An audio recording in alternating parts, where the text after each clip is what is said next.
এবং কোরআনে আল্লাহ ওয়াদা করেছে ওয়া সুফিউতিকা রাব্বুকা ফাতারদা, আমি আল্লাহ ততক্ষণ পর্যন্ত আপনাকে খুশি করব যতক্ষণ পর্যন্ত আপনি খুশি হবে।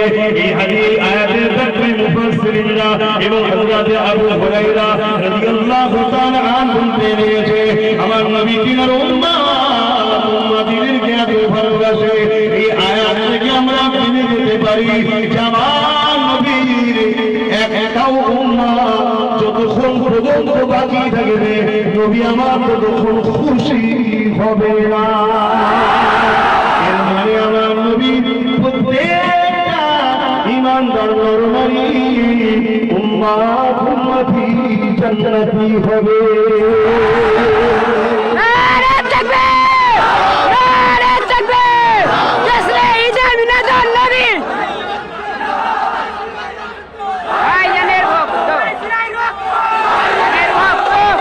সেই নবীকে ভালোবাসবে, এই মেসেজ তো আমরা এটাই দিই।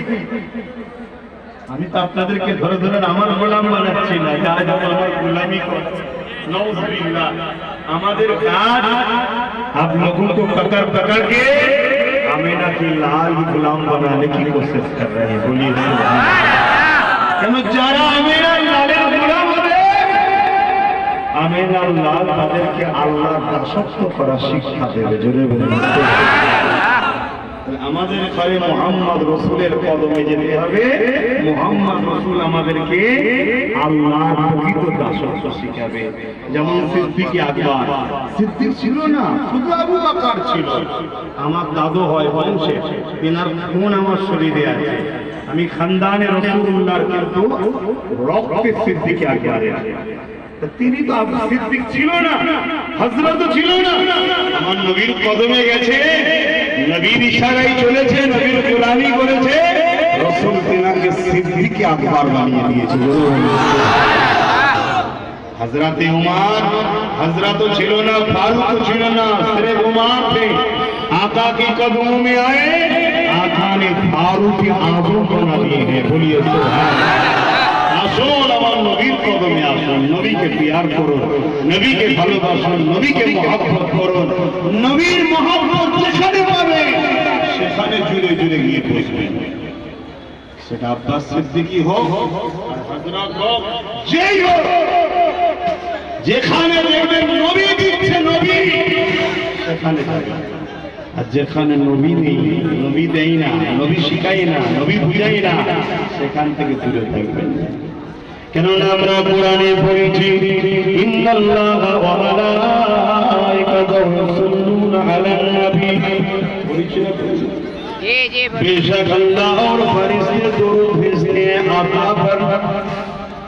अल्लाह दुरूद की এটা জানা दरकार। हम सबको पढ़ते हैं आका पर, खुदा ने दुरूद भेजते हैं। क्या दुरूद भेजते हैं? अल्लाहुम्मा सल्ली अला मुहम्मद, ऐसे तिलावत करते हैं या क्या? এই যুবকেরা ইমাম বুখারী বলেন, আমার তোমার মন দিবার দরকার নাই। কোরআনের পরে যে কিতাবের দরজা ইমাম বুখারী, এই বুখারীর মতটা আমার আল্লাহ নবীর উপরে দরুদ পড়েন। মানে কি? আল্লাহ তিনি এমন করে একটা মজলিস তৈরি করেন, যে মজলিসে ফেরেশতারা থাকে, সেখানে আমার আল্লাহ নিজে আলোচনা করে। বলুন সুবহানাল্লাহ।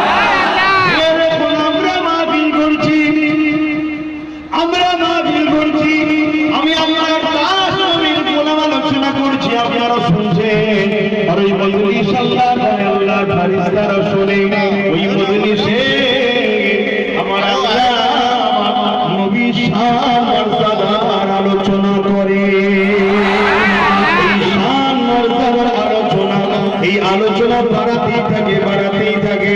এটা হলো আমার আল্লাহ পাকের দরুদ।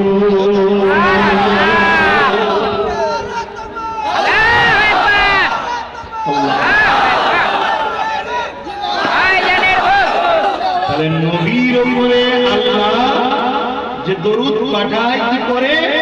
তিনি মজলিস বানান।